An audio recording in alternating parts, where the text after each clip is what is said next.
Hello guys, I welcome you all in today's video. इस video में हम बात करने वाले हैं पार्ट 2 की, जो कि होगा चैप्टर नंबर 6 क्लास 7 हिस्ट्री का। पार्ट 1 में हम समझ चुके हैं कि कैसे टाउन्स डेवलप हुए थे, ट्रेडर्स की लाइफ कैसी हुआ करती थी। बचे हुए हैं क्राफ्ट पर्सन और ये कवर हो जाएंगे इस वीडियो में। This video is brought you by me, my name is Manav. और अगर आप चाहें तो मुझे सोशल मीडिया में भी फॉलो कर सकते हैं, नीचे मेरे सोशल मीडिया लिंक्स गिवन है। सो विदाउट फर्दर डिले शुरू करते हैं आज का वीडियो। पार्ट 1 में हम कवर कर चुके हैं the changing fortunes of towns तक। इस वीडियो की शुरुआत हम करने वाले हैं the architectural splendour of Hampi से। हम्पी ये एक ऐसी जगह है जो कि लोकेटेड है कृष्णा तुंगभद्रा नदी के बेसिन पर। ये दोनों नदियाँ कर्नाटका में हैं। ये न्यूक्लियस थी, मतलब सारा का सारा जो विजयनगर अम्पायर था, इसकी फॉर्मेशन जो थी वो इसी एरिया में थी। इसे फाउंड किया गया था 1336 में। अगर अभी कोई भी व्यक्ति यहाँ के रूइंस मतलब यहाँ के खंडर को विज़िट करता है तो इससे ये समझ में आता है कि ये काफ़ी फोर्टिफाइड सिटी थी, काफ़ी अच्छे से बनी हुई थी। इसके कंस्ट्रक्शन में किसी भी तरीके का मोर्टार या फिर सीमेंटिंग एजेंट यूज़ नहीं हुआ था। मतलब करंटली अगर हमारे घर के जो कंस्ट्रक्शन होते हैं उनके बीच में सीमेंट लगाया जाता है तभी इसमें मजबूती मिलती है, लेकिन यहाँ का जो कंस्ट्रक्शन था यहाँ पर कोई भी तरीके का मोर्टार या सीमेंट यूज़ नहीं हुआ था। इसका जो कंस्ट्रक्शन हुआ था इसे इंटरलॉकिंग टेक्निक से बनाया गया था। मतलब जो एक पत्थर होता था वो दूसरे पत्थर में इंटरलॉक हुआ करता था। जो आर्किटेक्चर था हम्पी का ये काफ़ी डिस्टिंक्टिव था। The buildings in the royal complex has splendid arches, domes and pillar halls. चलिए आइए मैं बताता हूँ आपको आर्चेस कैसे दिखते हैं और डोम्स क्या होते हैं। जब भी आप कोई प्लेस को विजिट करेंगे तो आपको जो इस तरीके का स्ट्रक्चर दिखाई देगा ये कहलाता है आर्च। और डोम शेप की हम बात करते हैं तो जो इस तरह का शेप होता है ये कहलाता है डोम। अब यहाँ पर काफ़ी अच्छे ऑर्चर्ड बनाए गए थे और यहाँ बहुत ही प्यारे प्यारे गार्डन भी होते थे, लेकिन यहाँ पर काफ़ी स्कल्पचरल मोटिव भी हमें दिखाई देते हैं।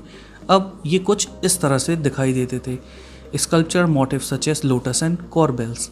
ये देख सकते हैं आप, ये कितनी प्यारे तरीके से उभारा गया है।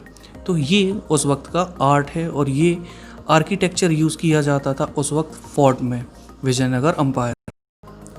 इन its heyday in the 15 and 16 century Hampi bustled with commercial and cultural activities. Heyday मतलब एक ऐसा टाइम जहाँ पर समृद्धि हो। उस वक्त मतलब 15-16 सेंचुरी में ये एरिया काफ़ी वेल्दी हुआ करता था, काफ़ी समृद्ध हुआ करता था। यहाँ पर बहुत सारी कल्चरल और कमर्शियल एक्टिविटीज़ हुआ करती थी। मूर्स, चेतीस और जो यूरोपियन ट्रेडर्स हैं ये भरे हुए होते थे हम्पी के मार्केट्स में। मूर्स एक ग्रुप को कहा जाता है जो कि मुस्लिम मर्चेंट का हुआ करता था।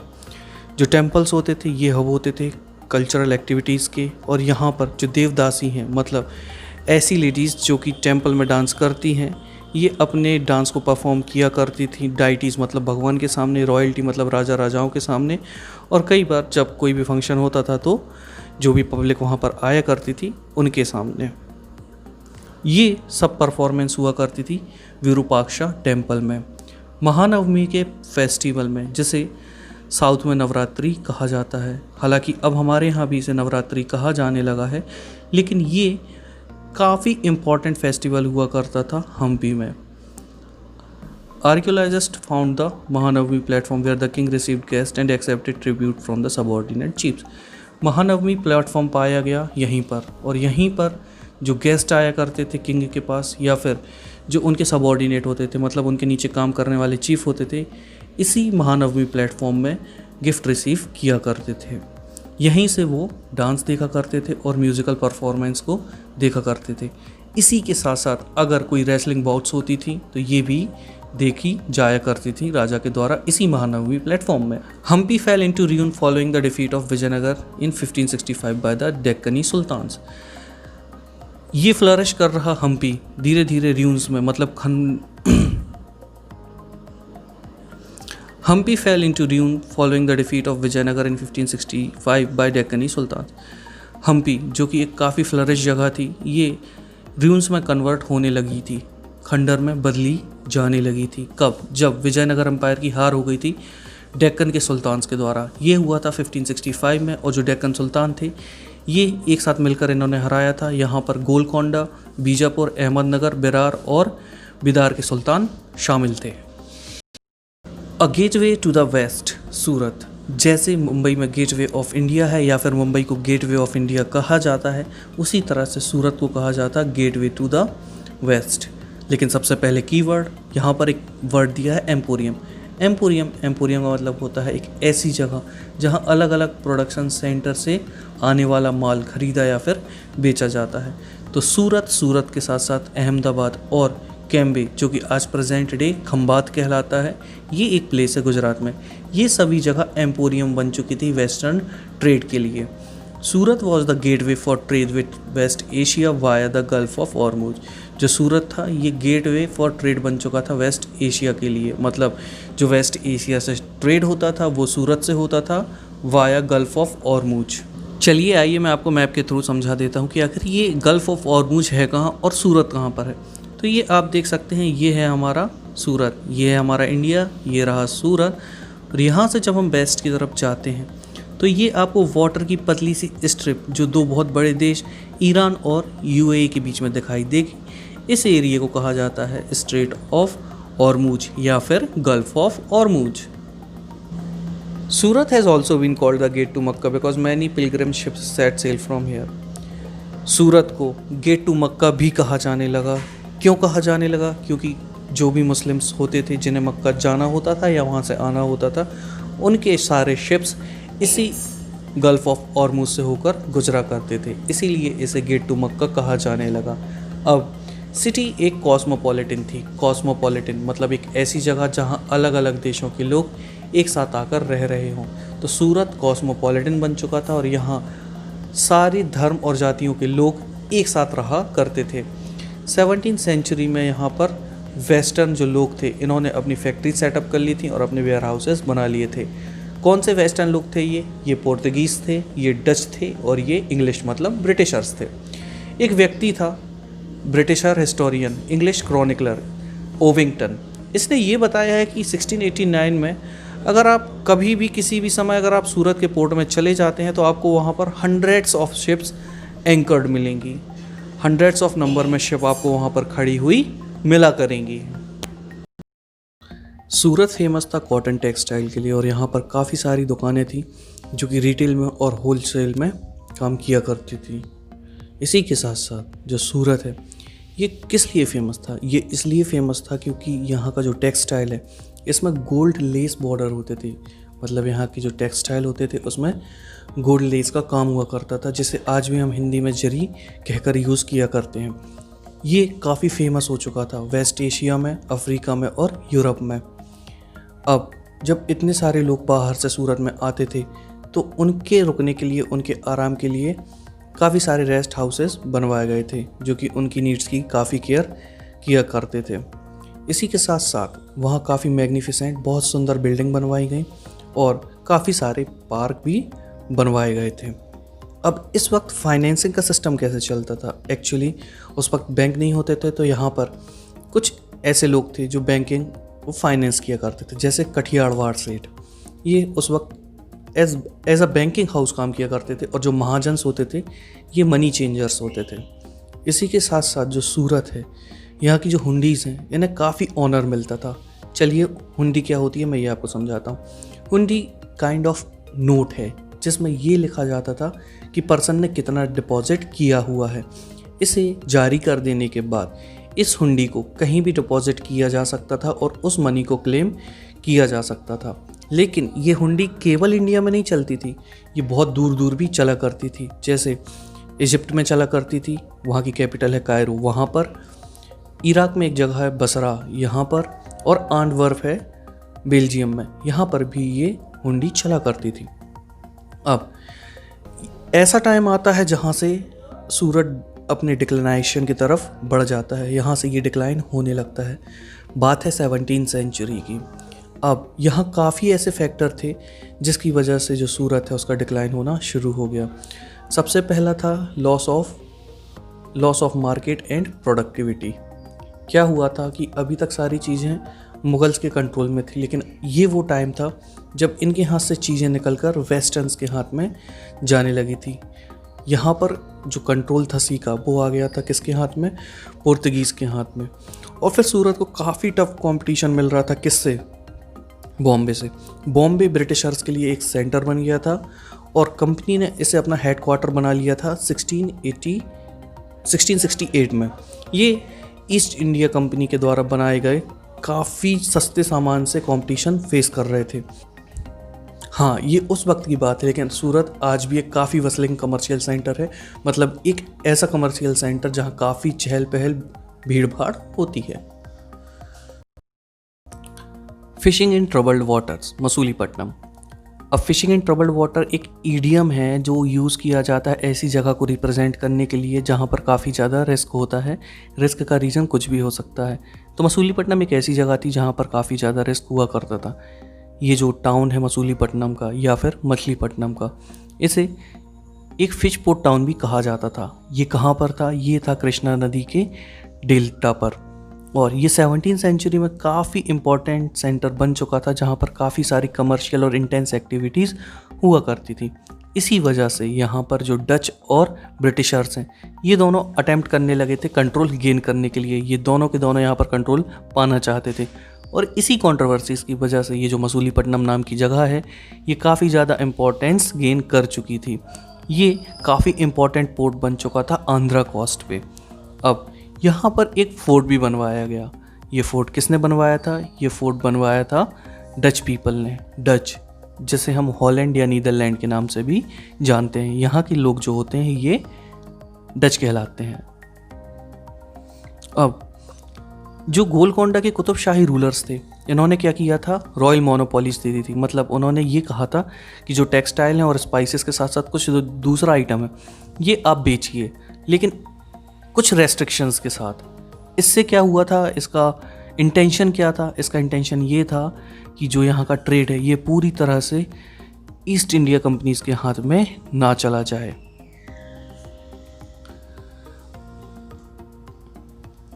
यहाँ पर काफ़ी कंपटीशन बढ़ चुका था। किन के बीच में बढ़ा था? जो वेरियस ट्रेडिंग ग्रुप थे। जो गोलकोंडा के नोबल्स थे वो पर्शियन मर्चेंट्स होते थे, यहाँ पर तेलुगु कोमती चेट्टीज होते थे, और यहाँ पर यूरोपियन ट्रेडर्स भी थे। अब आपको पता है यूरोपियन ट्रेडर में डच भी हो सकते हैं, इंग्लिश भी हो सकते हैं, फ्रांस के लोग या पुर्तगाल के लोग भी हो सकते हैं। इसी वजह से, इस कंपटीशन की वजह से जो ये सिटी थी ये काफ़ी पॉपुलस हो चुकी थी और ये काफ़ी प्रॉस्परस होती जा रही थी। अब as the Mughals begin to extend their power to Golconda, their representative the governor Mir Jumla, who was also a merchant, began to play off the Dutch and English against each other। जैसे जैसे मुगल्स की पावर बढ़ती चली गई, उन्होंने गोलकोंडा में अपनी पावर को बढ़ाना शुरू किया। जो यहाँ का गवर्नर था मीर जुमला, आपको पता है मैं पिछले चैप्टर्स में भी बता चुका हूँ, गवर्नर को सूबेदार भी कहा जाता था, और जो गवर्निंग एरिया होता था उसे सूबा कहते थे। खैर, जो मिस्टर मीर जुमला थे, इन्होंने भिड़ना शुरू कर दिया था। किसके साथ? डच के साथ और जो ब्रिटिशर्स थे इनके साथ। और 1686 और 1687 में यहाँ जो औरंगजेब थे उनका शासन आ गया था। औरंगजेब ने गोलकोंडा को अनेक्स कर लिया था। गोलकोंडा का कंट्रोल औरंगजेब के पास चले जाने से प्रॉब्लम खड़ी हो गई थी यूरोपियंस के लिए, और इसी की वजह से उन्हें कुछ नए अल्टरनेटिव्स की तरफ भी मूव करना पड़ा। उन्होंने एक नई पॉलिसी भी यहाँ पर फॉर्मुलेट की थी। क्या थी वो पॉलिसी? जो इंग्लिश ईस्ट इंडिया कंपनी है ये समझ चुकी थी कि केवल जो ट्रेड सेंटर है उनके हिंटरलैंड में, हिंटरलैंड मतलब सारे वो एरिया इंडिया के अंदर जो उनके कंट्रोल में है वो हिंटरलैंड है। इसे भीतरी प्रदेश भी कहा जाता है। किसी भी एक कंट्री के अंदर के कंट्रोल किए जाने वाले एरिया कहलाते हैं हिंटरलैंड। तो यहाँ पर उन्हें ये समझ में आ गया था कि केवल ट्रेड कनेक्शन सफिशिएंट नहीं है, इसी के साथ साथ उन्हें कुछ नए ट्रेड सेंटर बनाने पड़ेंगे जहाँ पर वो कॉम्बिनेशन लेकर आएंगे। किसका? पॉलिटिकल एक्टिविटीज़ का, एडमिनिस्ट्रेटिव एक्टिविटीज़ का और कमर्शियल रोल का। मतलब वो ट्रेड सेंटर में ट्रेड तो करेंगे ही, लेकिन वहाँ की जो पॉलिटिक्स है उसमें भी इन्वॉल्व होंगे, वहाँ का जो एडमिनिस्ट्रेशन है उसमें भी अपना कुछ रोल प्ले करेंगे और कॉमर्शियल एक्टिविटीज़ में भी शामिल होंगे। इसी वजह से जो कंपनी के ट्रेडर्स थे ये मूव कर गए थे कहाँ? बॉम्बे, कैलकाटा और मद्रास में। कैलकाटा प्रेजेंट डे कोलकाता है और मद्रास प्रेजेंट डे चेन्नई है। ऐसा होने की वजह से एक काफ़ी बड़ा लॉस हुआ। किसे हुआ? मसूलीपट्टनम को। ज़्यादा रेस्ट्रिक्शन इम्पोज कर देने की वजह से जो यहाँ के मर्चेंट्स थे वो चले गए, यहाँ की प्रॉस्पेरिटी ख़त्म हो गई और इसी के साथ साथ यहाँ जो मसूलीपट्टनम है वो डिक्लाइन हो गया और 18वीं सेंचुरी आते आते ये पूरी तरह से ख़त्म हो गया। और इवन टुडे आज भी ये एक डायलैपिडेटेड लिटिल टाउन है, मतलब एक ऐसी जगह जो त्याग दी गई हो, छोड़ दी गई हो और वहाँ कुछ भी ना बचा हो। अ पुअर फिशर टाउन, यहाँ पर मसूलीपट्टनम का एक डिस्क्रिप्शन दिया गया है, किसके द्वारा? विलियम मैथवर्ल्ड के द्वारा। ये एक इंग्लिश ईस्ट इंडिया कंपनी का फैक्टर था। फैक्टर मतलब हम जो करेंटली मैथ्स में यूज़ करते हैं वो फैक्टर नहीं, इस फैक्टर का मतलब होता है एक ऐसा ऑफिशियल मर्चेंट जो कि ईस्ट इंडिया कंपनी से रिलेट करता था। ये इन्होंने बताया था 1620 में। क्या था उनका डिस्क्रिप्शन, आइए जानते हैं। This is the chief port of Golconda where the right worshipful East India Company have their agent. Golconda का ये एक मेजर पोर्ट है। ये एक छोटा सा टाउन है जो कि पॉपुलस है, अनवॉल्ड है, मतलब यहाँ कोई भी दीवारें नहीं हैं, इल बिल्ट मतलब जिसका कंस्ट्रक्शन बिल्कुल भी अच्छा नहीं है, एंड वर्स सिचुएटेड जो कि काफ़ी ख़राब जगह पर है। क्यों? क्योंकि यहाँ के जो स्प्रिंग्स हैं ये ब्रैकिश है, मतलब यहाँ जो आसपास चारों तरफ समंदर है ये खारे पानी का है। पहले तो ये एक गरीब पुअर फिशर टाउन था, मतलब ऐसे लोग जहाँ गरीब रहते हैं और फिशिंग करते हैं, लेकिन इसके बाद यहाँ पर जो वेल्थ है वो आनी शुरू हुई। क्यों हुई? क्योंकि यहाँ पर कन्वीनियंस ऑफ द रोड था, मतलब एक ऐसी जगह बन गई थी ये जहाँ पर जो ईस्ट इंडिया कंपनी और जो डच लोग हैं इनकी शिप्स आकर डॉक कर सकें, यहाँ पर आके वो खड़ी हो सकें। और इसी वजह से ये जो जगह थी ये रेजिडेंस देती थी मर्चेंट्स को जो कि डच नेशन के होते थे और ब्रिटिशर्स के होते थे। सो कंटिन्यू सिंस और and the Dutch nation frequented this coast. इस जगह ने डच को और ब्रिटिशर्स को रोकने के लिए जगह फैसिलिटेट की थी। New towns and traders in the 16th and 17th century. 16th और 17th सेंचुरी में क्या हुआ था कि जो यूरोपियन कंट्रीज़ थी इन्हें काफ़ी हद तक इंडिया के स्पाइसेस और टेक्सटाइल्स पसंद आ गए थे और धीरे धीरे ये पॉपुलर हो गए थे। कहाँ पर? यूरोप में और वेस्ट एशिया में। इसी वजह से काफ़ी कंपटीशन बढ़ गया था, किन के बीच? जो इंग्लिश थे उनके बीच, डच और जो फ्रेंच लोग थे उनके बीच में, और इन्होंने ईस्ट इंडिया कंपनी फॉर्म की थी। अब समझने वाली बात यह है कि हम अक्सर बोलते हैं वेस्टर्न कल्चर, मतलब हम बोलते हैं वेस्ट की तरफ। क्यों? क्योंकि जो यूरोप है, इंग्लैंड और फ्रांस, जर्मनी, ये सारी कंट्रीज़ इंडिया के वेस्ट में है। इसका सीधा सा मतलब है कि जो इंडिया है वो इन कंट्रीज़ के ईस्ट में लाई करता होगा, इसीलिए यहाँ पर अक्सर ईस्ट वर्ड यूज़ होता है। हाँ, तो यहाँ पर वो कंपनीज फॉर्म करने लग गए थे और इसी के साथ साथ वो अपनी कमर्शियल एक्टिविटीज़ को एक्सपेंड करना चाहते थे ईस्ट में। इनिशियली जो मुल्ला अब्दुल गफूर थे और वीरजी वोरा थे, ये बहुत बड़े इंडियन ट्रेडर्स होते थे। इनके पास काफ़ी सारे शिप्स थी और ये इनके साथ compete किया करते थे। लेकिन फिर वही बात है कि जब कंपटीशन में जीत ना पाओ तो गलत तरीक़ों को आजमा लो। यूरोपियन कंपनीज़ ने क्या किया, उन्होंने अपनी नवल पावर को यूज़ करना शुरू कर दिया था, वो अपनी नेवी को यूज़ करने लग गए थे। तो इससे क्या हुआ कि जो सी ट्रेड था वो पूरा इनके हाथ में चला गया था और जो इंडियन ट्रेडर्स थे उन्हें मजबूरी में आकर उनका एजेंट बनकर काम करना पड़ा। अब यहाँ पर क्या हुआ था, इसी वजह से जो अंग्रेज़ थे, ब्रिटिशर्स थे, ये काफ़ी सक्सेसफुल कमर्शियल पावर बनकर उभर गए थे। इनके हाथ में पॉलिटिकल पावर भी आ चुकी थी। The spurt in demand for goods like textile. Spurt मतलब मांग बढ़ना। तो यहाँ पर जब मांग बढ़ी टेक्सटाइल की तो यहाँ पर एक्सपेंशन हुआ कुछ क्राफ्ट्स का। किस तरीके के क्राफ्ट्स थे वो? स्पिनिंग थी, वीविंग थी, ब्लीचिंग थी और डाइंग थी। ये चारों प्रोसेस वो प्रोसेस हैं जो एक कपड़ा का फाइनल प्रोडक्ट बनने से पहले होता है। पहले जो कॉटन होता है उसे उसकी स्पिनिंग की जाती है, उसे धागा में बनाया जाता है, फिर वीविंग की जाती है, उसे सिला जाता है, ब्लीचिंग की जाती है, उसे साफ़ किया जाता है और फिर डाइंग मतलब उसमें जो भी पर्टिकुलर कलर करना होता है वो किया जाता है। तो ये क्राफ्ट डेवलप होने लग गए थे और इसी वजह से ज़्यादा लोगों की ज़रूरत यहाँ पर पड़ने लगी थी। यहीं से जो इंडियन टेक्सटाइल की डिज़ाइंस थी ये काफ़ी रिफाइंड होने लग गई थी। यहाँ पर ये जो आप देख रहे हैं कि यहाँ पर टेक्सटाइल डिज़ाइन रिफाइंड तो हुई, लेकिन यहाँ एक दिक्कत आ गई थी। क्या दिक्कत थी ये कि जो क्राफ्ट पर्सन था वो अपनी इंडिपेंडेंस खो चुका था, वो अब अपने हिसाब से कुछ भी नहीं कर सकता था। यहाँ पर उन्हें एडवांस मिलने लगा था। मतलब जो ब्रिटिशर्स होते थे या जो वेस्ट के लोग होते थे वो पहले ही आकर पेमेंट कर देते थे। तो यहाँ पर जो एक क्राफ्ट पर्सन होता था वो बॉन्डेड हो जाता था कि अब उसे वैसा ही काम करना पड़ेगा जैसा कि वो लोग चाहते हैं। वो लोग मतलब वेस्ट के लोग। अब यहाँ पर क्या हुआ, ये तो चल ही रहा था, अब यहाँ पर वीवर्स के लिए और परेशानी आ गई। क्या? They know longer had the liberty of selling their own cloth और वीविंग देयर ओन पैटर्न्स। अब यहाँ पर जो वीवर्स थे ये बेचारे मजबूर हो गए थे, ये खुद के कपड़े बनाकर भी नहीं बेच सकते थे, और अगर उनके मन में कोई डिज़ाइन आ रहा है, कोई पैटर्न आ रहा है तो वो भी नहीं यूज़ कर सकते थे। उन्हें जस्ट उनके हिसाब से काम करना होगा जैसा कि यूरोपियंस चाहते थे। ये डिज़ाइन बनाते थे और कंपनी के एजेंट्स को सप्लाई किया करते थे। अब 18th सेंचुरी में 3 बड़े सिटीज़ बनकर सामने आए थे। 18th century saw the rise of Bombay, Calcutta and Madras. ये तीनों सिटीज़ 18th सेंचुरी में उभर कर सामने आईं और ये आज भी नोडल सिटी हैं, मतलब काफ़ी इम्पॉर्टेंट सिटीज़ हैं इंडिया की।